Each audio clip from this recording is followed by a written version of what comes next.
క్రైస్తవుల విశ్వాసం అది. కానీ బైబిల్లో ఏముంది? ఆయన సర్వమానవాళి పాపక్షమాపణ కోసం కాదు, కేవలం ఇశ్రాయేలీయుల కొరకు మాత్రమే వస్తాడు. ఆ ఇశ్రాయేలీయుల కొరకు కూడా ఎందుకట? వాళ్ళని పరాయి రాజుల దాస్యం నుంచి విడిపించి వీళ్ళకి స్వతంత్ర రాజ్యం ఏర్పరుస్తాడు. అది కూడా ఇశ్రాయేలీయుల కోసం మరణిస్తాడు, వాళ్ళ కోసం రక్తం గారుస్తాడు కాదు.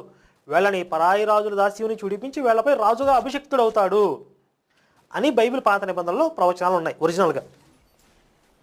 ఈ విషయానికి సంబంధించిన వివరణలను ఇప్పటి వరకు వివిధ భాగాల్లో చూసాం. ఇక ప్రవచనాల పేరుతో క్రైస్తవ ప్రచారకులు ప్రచారం చేస్తున్న ఆ పాత నిబంధనలోని వాక్యాల సంగతి కూడా చూద్దాం. అసలు విషయం అయితే ఇలా ఉంది, కానీ మరి మసిపూసి మారేడికాయ చేయడంలో సిద్ధహస్తులైనటువంటి ఈ బోధకులు కొన్ని వాక్యాలు చూపిస్తూ ఉంటారు. వాటి సంగతి ఏంటో ఇప్పుడు చూద్దాం. మీరెవరైనా ఒక క్రైస్తవ మత బోధకుడిని ఒక మాట అడిగి చూడండి.